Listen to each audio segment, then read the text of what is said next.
but better late than never. Want to welcome you all to the SB844 Bears Conference. This is the most recent round of funding for the adult criminal justice facility construction programs. We received some additional funding from the state legislature, and we'll talk about the RFP and some of the other intricacies of this funding round.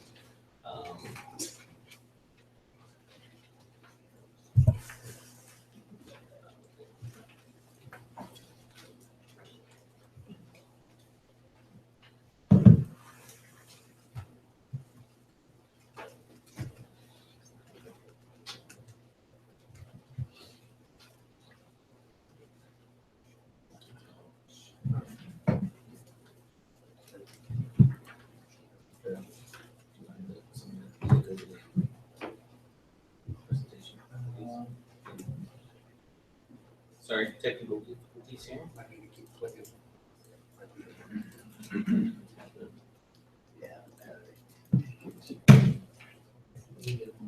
Okay. Sorry.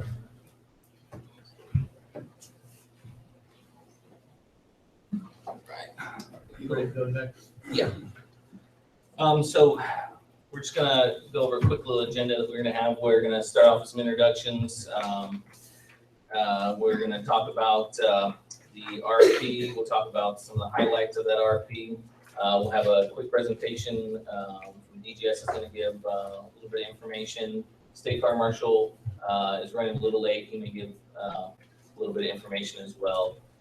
Then we're gonna go into some of the questions that we received, and then we'll talk about some of the next steps for the bidders, and then we'll open it up to questions at that time. So if you can just hold the questions till the end, and then we'll be happy to answer all those for you.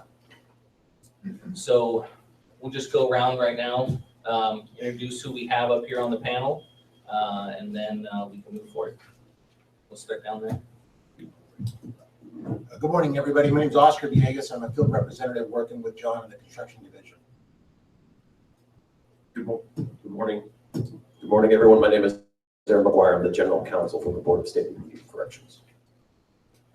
My name is Phil Osborne. I'm with the Department of Finance. And my name is John Prince, and I'm the Deputy Director of the CFC division here at the BSCC. And good morning. Good morning. Hello. Good morning. Jeff Bates, Supervisor Real Estate Officer with the State's Department of General Services.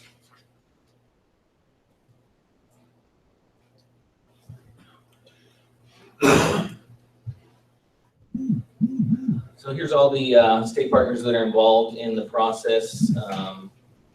It's not showing up there on the slides, but essentially we have the BSCC, we have the Department of Finance, we have the State Public Works Board, which the Department of Finance is the secretary for, and the Pool Money Investment Board, which is where the loans will be coming for the construction period, and Department of General Services. Next we'll have the timelines. Lindsay?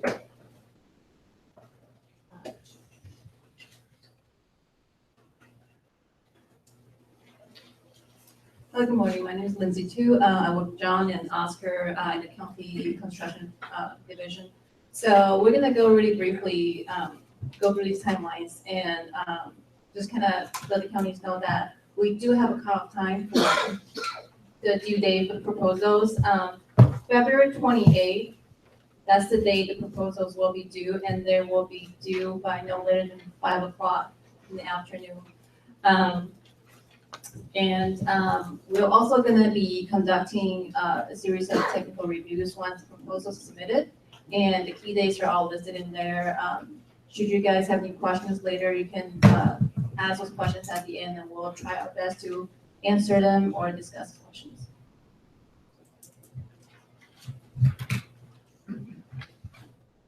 All right. So as you can, so I'm sorry, you can go back to the, can you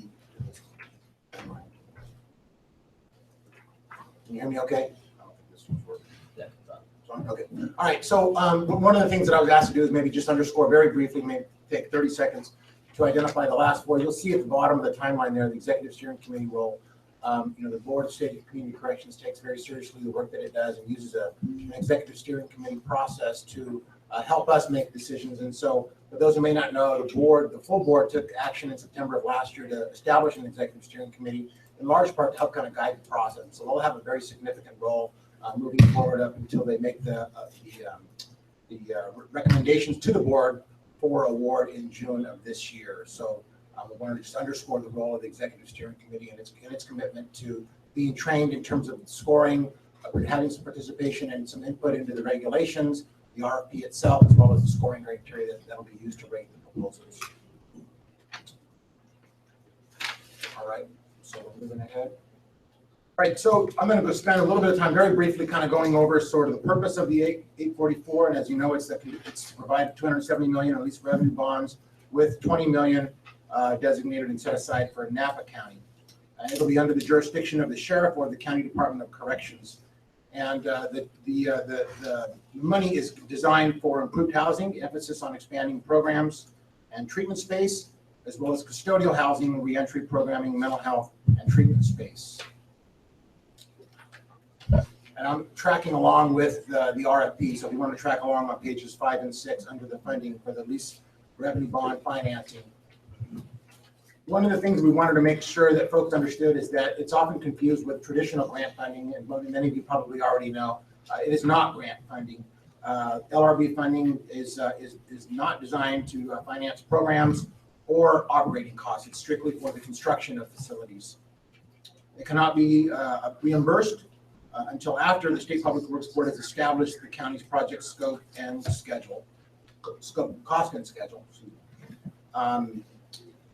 And the conditional award of the LRB financing in June does not guarantee that the county will receive actual reimbursement or funding,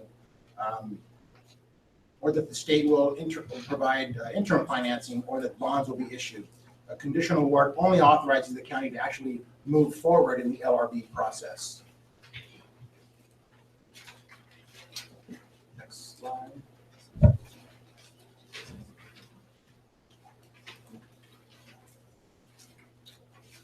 All right, so a little bit about the LRB. I'm not going to spend a lot of time on it. On page 5 and 6 of the RFP, it's the state's financing program for the construction of capital outlay projects. DOF, serving as staff to the State Public Works Board, works through the LRB process. The State Public Works Board will hold the property rights on behalf of the state, subject to the bonds being sold and paid off, which is typically within 25 to 35 years. Once bonds are paid in full, the county will own the facility, but up until that point, the state actually owns the facility. And then during the kickoff meeting, which if you're fortunate enough to be awarded funding in June, the kickoff meeting will go into the more detailed overview of the LRB process. Let's see.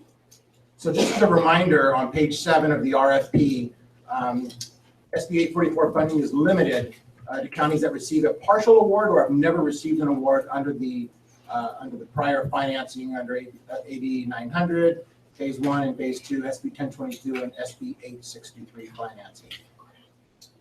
And proposals must include documentation to show 3 things. And you'll see this sort of theme repeated and this information repeated in the RFP.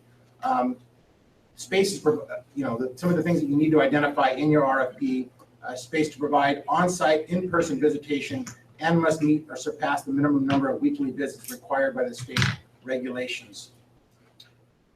And the proposal is required to just provide a description of efforts to address the sexual abuse in its constructed or renovated facility and the percentage of pretrial inmates, and a description of the county's current risk assessment-based pretrial release program. And that's on page 7 of the RFP. Let's see. Also on page 7, some preference points, and this is something that folks want to know a little bit about, given the opportunity, kind of an opportunity really. If you show up to class, you get these points, and here's a couple of the things that are identified in the RFP. Preference points will be available with the Board of Supervisors resolution identifying your local match funds. Obviously, you'll want to have compliance with the California Environmental Quality Act, which is your CEQA documentation.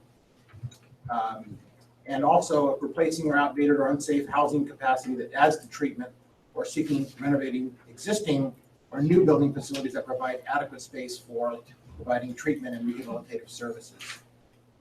So those are the areas that you want to consider if you're looking for those additional preference points in the RFP process.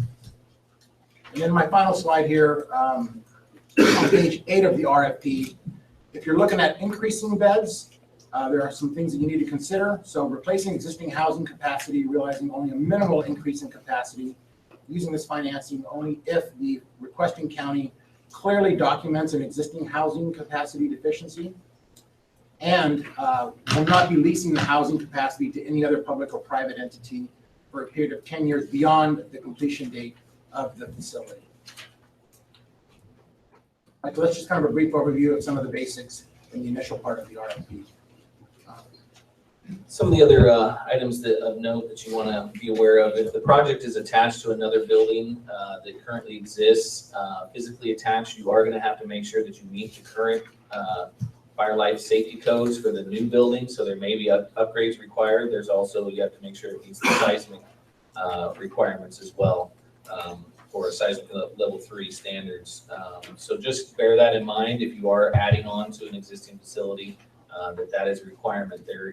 There is an allowance that if it's not physically attached, because there are seismic joints and things like that, that they're separating the buildings, that you don't necessarily have to make the upgrades to the existing facility, but it is on a case-by-case basis. So you can put that in your proposal. And then once we get down the line, we have the kickoff meetings. If you got awarded, then we'll kind of delve into that a little bit more and see if that's fully going to work, or if you might have to put a 5 to 15 foot buffer in between the two facilities and maybe put a breezeway between them, something like that. So just from a design standpoint, when you're putting the proposals together, just keep that in mind.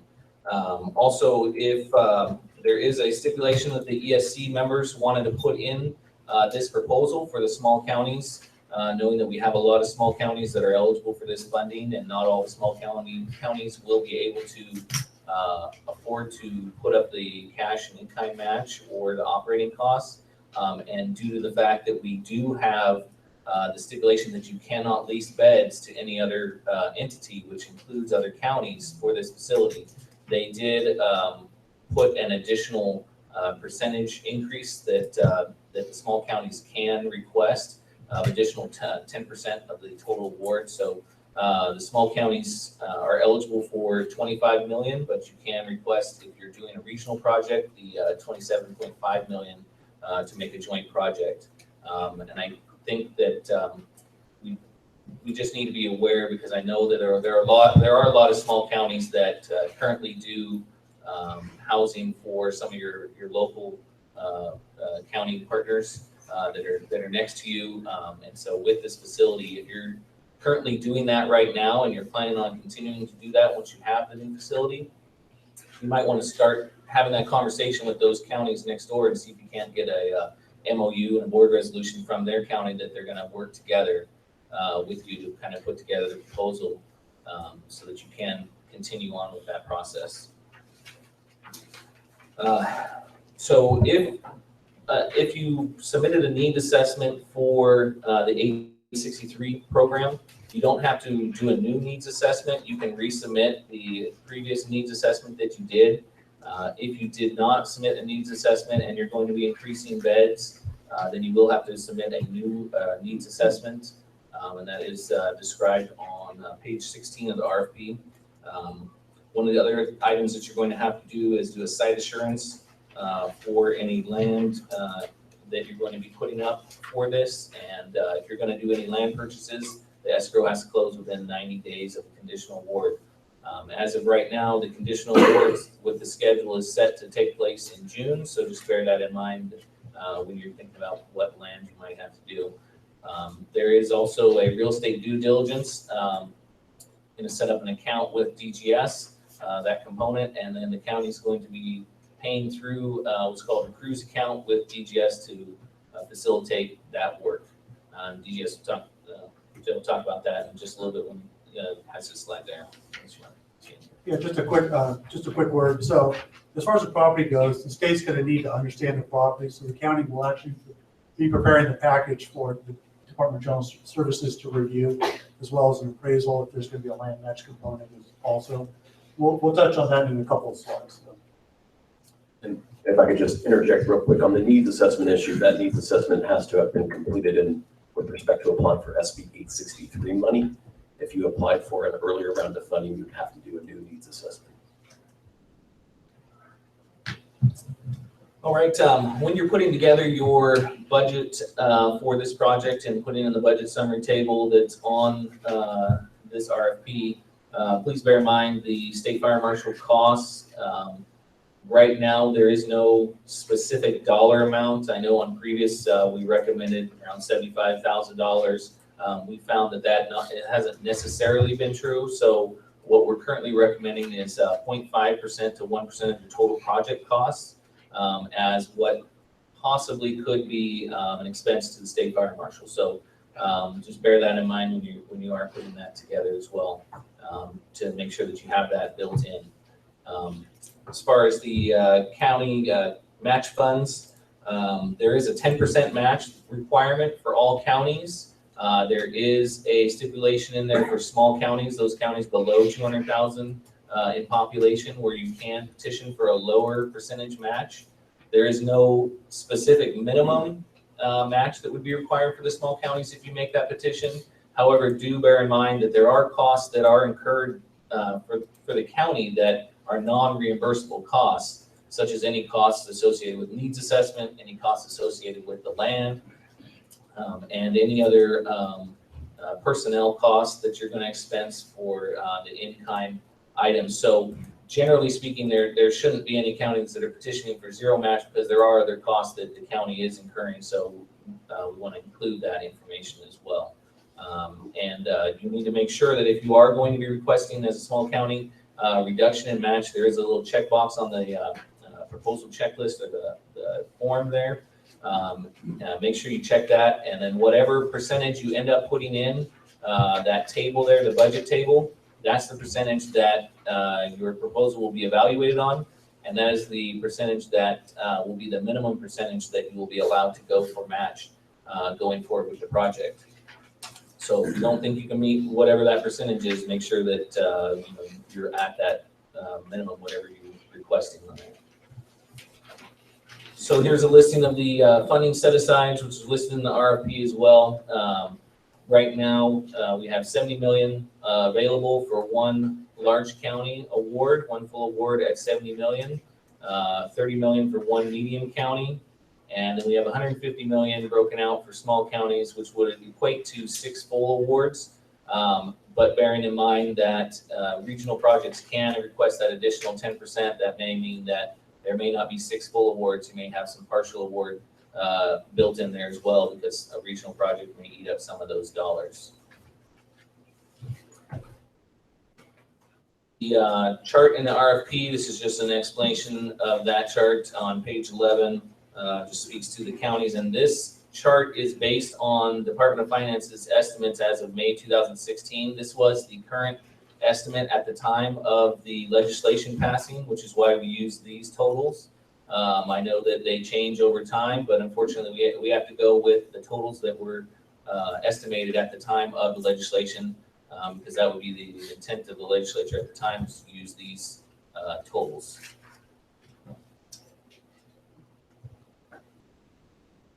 Once you submit the RFPs on February 28th or before, BSCC staff will start a technical review of the proposals, which are listed on page 13 or 12 and 13 of the RFP. Those are going to be the only items that we look at in the RFP. We are not going to be making any verbiage adjustments, things like that.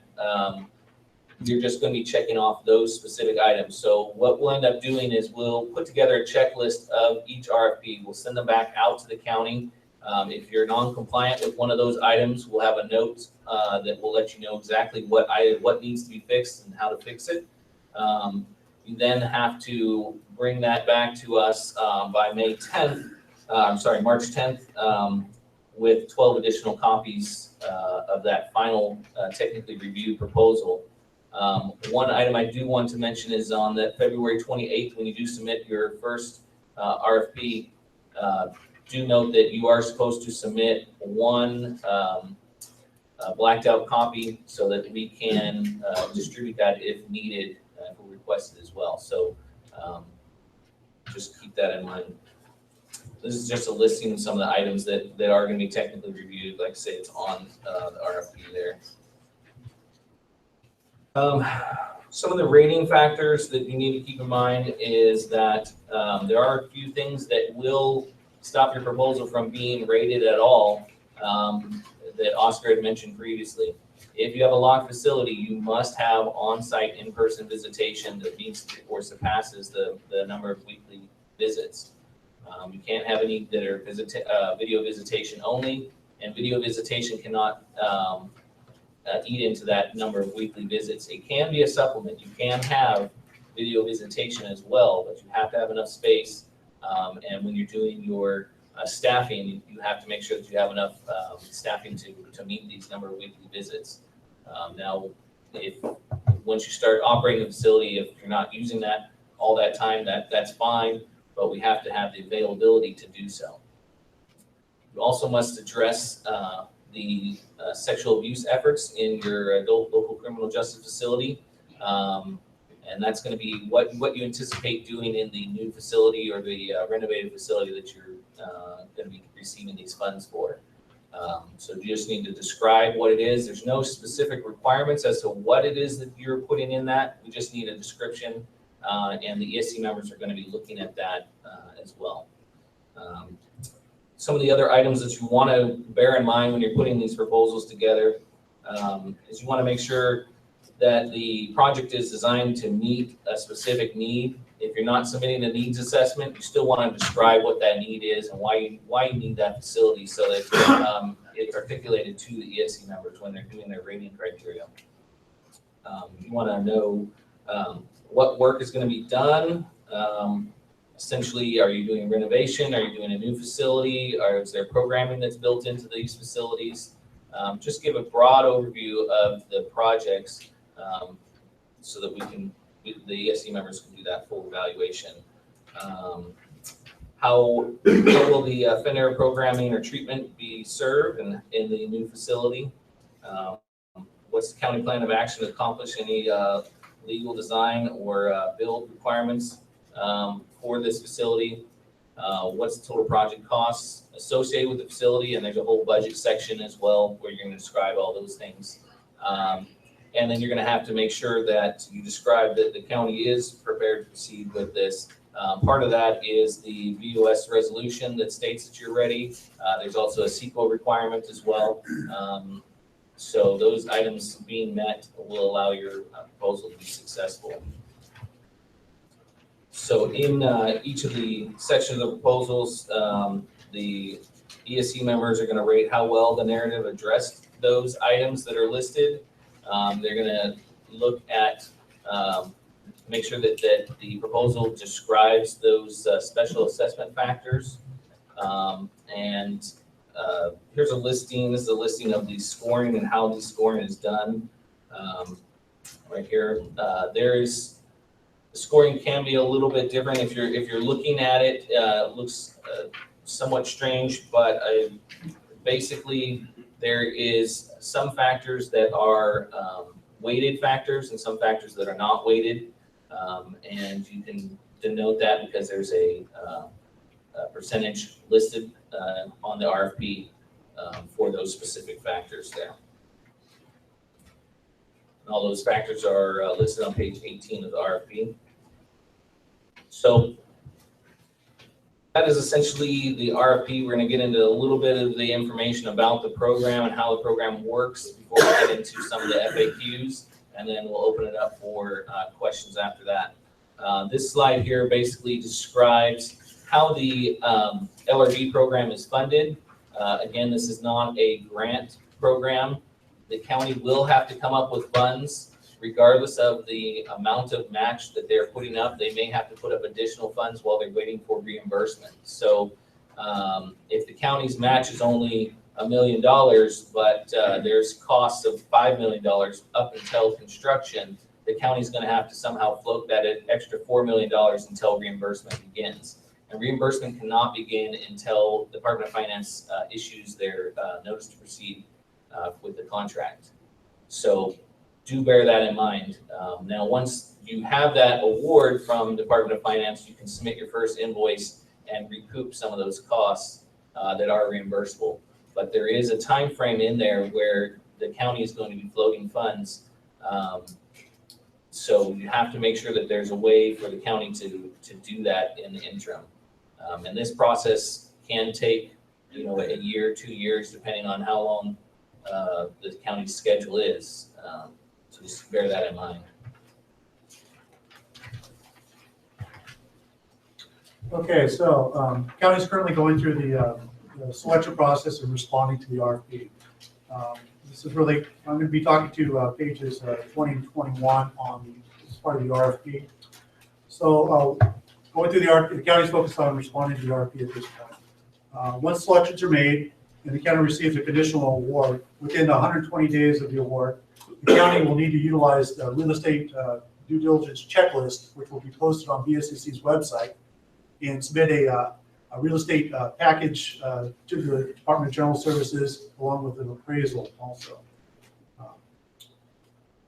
The way in which the county will submit that, the mechanism for doing that is essentially a request for service for the Department of General Services to review the county's real estate package that they prepared, as well as an appraisal, if an appraisal applies.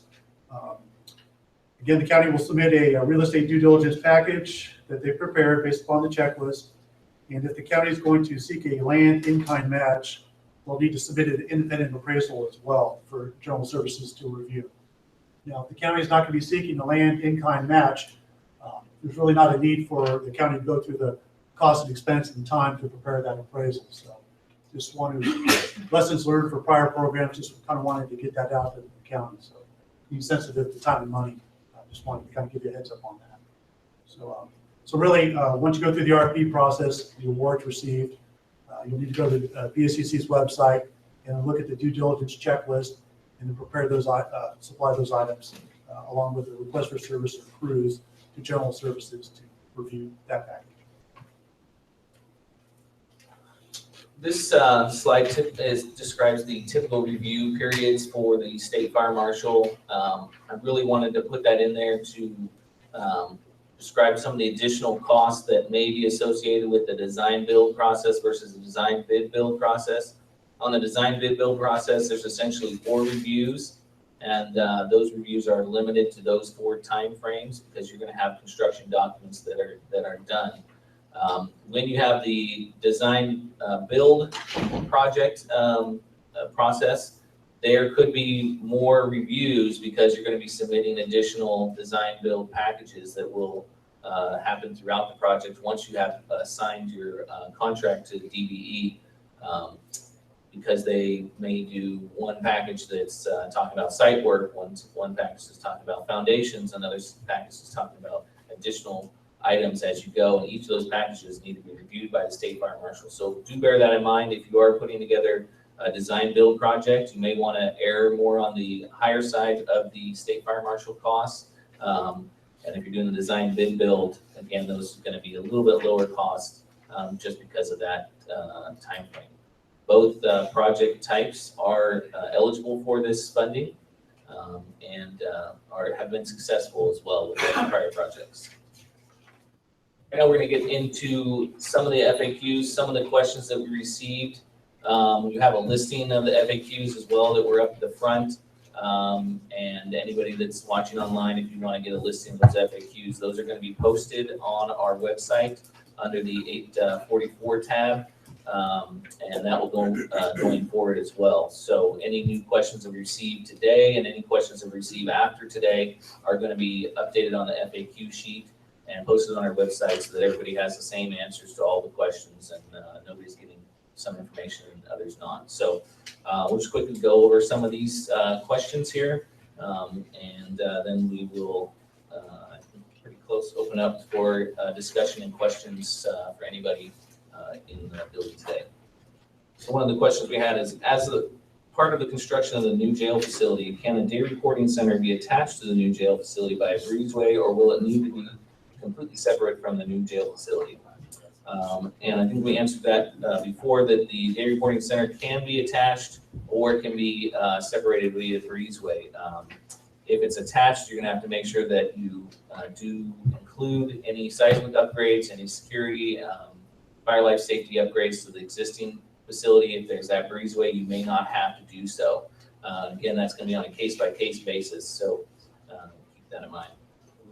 Next question is, please confirm if a county incurred a cost for completing a needs assessment for 863 and intends on using the same needs assessment for 844, can they still claim that cost incurred as cash or in-kind contribution for 844?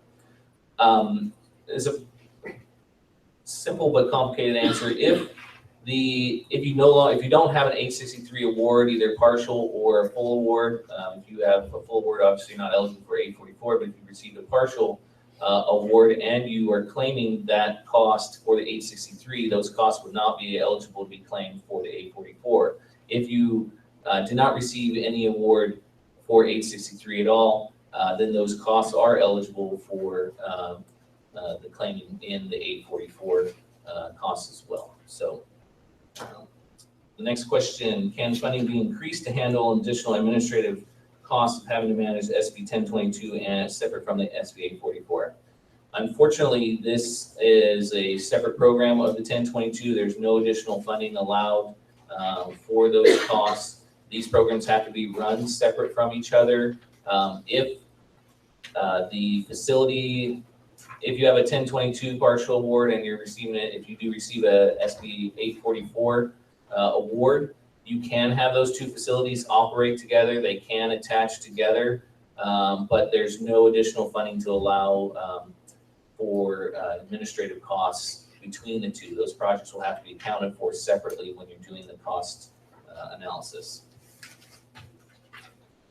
We had a question about preference points for partially funded awards on previous projects.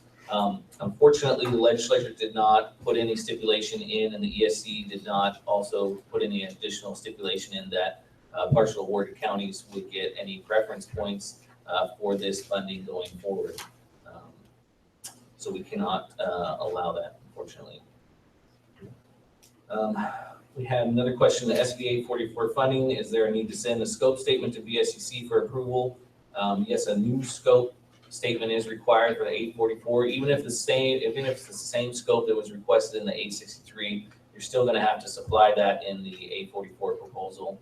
And then we'll also have to have, once the awards are done and you start moving forward towards establishment with the Department of Finance and the State Public Works Board, there will be a refinement of that scope at that time. Next question is, if initially awarded as a medium county, should we now remain as a large county? And I addressed this before. Unfortunately, the county size for this RFP and legislation is based on the Department of Finance's estimate as of May 2016, and that is the size of the county you have to apply for this round of funding. So if you were a large county previously and now you're listed as a medium county, you apply as a medium county. If you're a medium county previously and now you're a large county, you have to apply as a large county, unfortunately. We had another question about some eligibility requirements for the pretrial, percentage of pretrial inmates, and whether or not we want, because of the fact that those pretrial inmates eventually become sentenced during the course of their stay, how is that considered? This requirement is essentially a percentage of pretrial inmates over the time frame. So if any given point in time, what would be the percentage of pretrial inmates versus sentenced inmates in your facility? So you're just taking the full number throughout that time frame divided by your percentage of pretrial, and then you come up with that. So that's where that information comes in there. We had another question about the 863. In 863, this county submitted a commercial paper request that they were going to be using that to fund their 10% match requirement, and they're planning on doing so again for the 844 and wondering whether or not they need to include that letter. And the answer is yes. Any documentation you use for the 863 program, if you were not awarded, you want to make sure that that's the same type of information is supplied for the 844 as well. Next question is regarding the DBE contractor. In the budget narrative, there's a construction line item. That is where you would include the DBE. You would also include the architectural fees that are associated with that DBE contract in that line.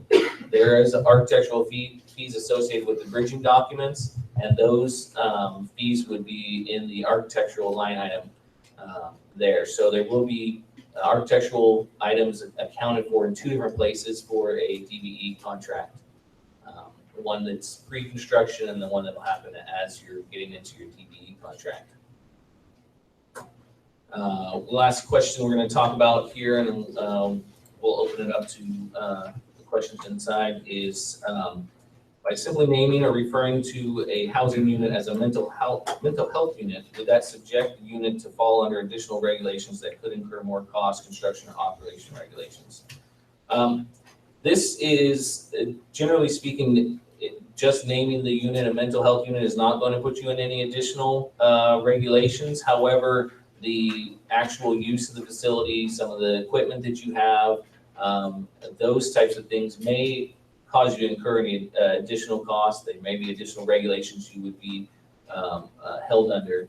But again, that's not in the purview of the VSCC, so I can't fully speak on which additional regulations would be applied for that.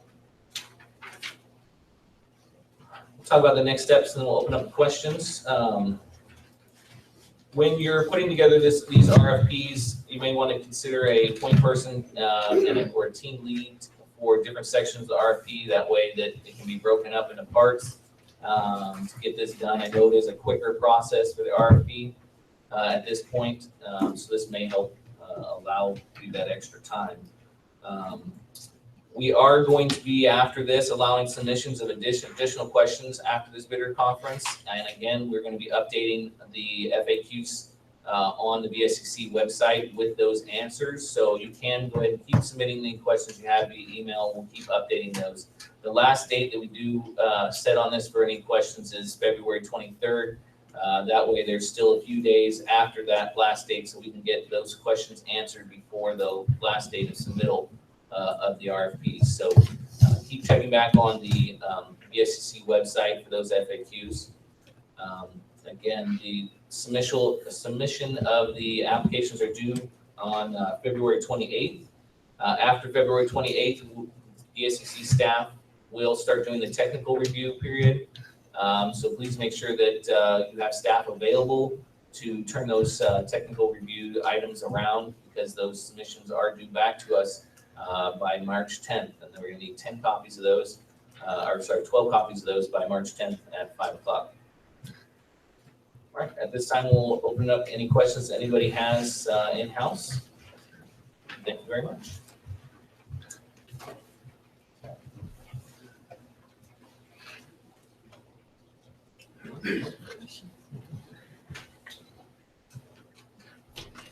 No questions? We did it perfect? No. Thanks. Thanks to everybody from the board for being here and for taking the time to answer any questions. Corey Salzillo. I just had two quick questions on the regional projects. So there's the allowance to apply for 10% more if it's a regional project. And I just wanted to clarify, the counties, say 3 counties, for example, join together to apply under that scenario. They're only applying for 1 award within their county size group, correct? They're not applying for, say, 2 small counties pulled together. They couldn't apply for 2 awards. They're applying for a single $27.5 million award. That's correct, yeah. The lead county would be the one that would stipulate whether or not they fall into the medium, large, or small categories. So if you're applying as a regional facility, if the lead county, which is designated as the county that the facility is actually in, that would designate where you're at. So if the lead county is a medium county, you'd be eligible for $30 million as a total group. If the lead county is a large county, it'd be the 70 million, but if it is all the counties or just the lead county is small county, it would be the 27.5 million. But a medium county can work together with the small county being the lead facility, and therefore qualify for the 27.5 million. Does the 10% additional apply if the medium county were the lead? It does not. There's not any additional funding for that. There's only allowance for the 30 million, so there's no way to bump that above the 30 million. Okay. And then my second question was, there are 2 counties listed as eligible at this time for medium county awards under SB844.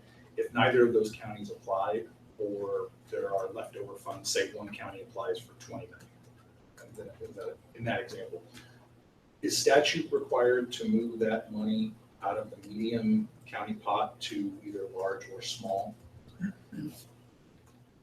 I don't believe so. I think the board has the authority to reallocate that money amongst the other SB844 counties. So as long as it stays within the SB844 program, Yes. it would be a board decision to say, okay, neither Marin nor Placer, since those are the 2 counties, neither one of them applied, so that money can be reallocated to either large or small. Yeah, we might have to do some regulations on that point, but I believe it's within the board authority to do that without a statutory change.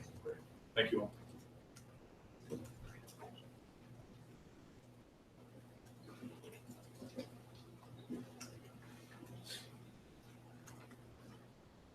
Any other questions?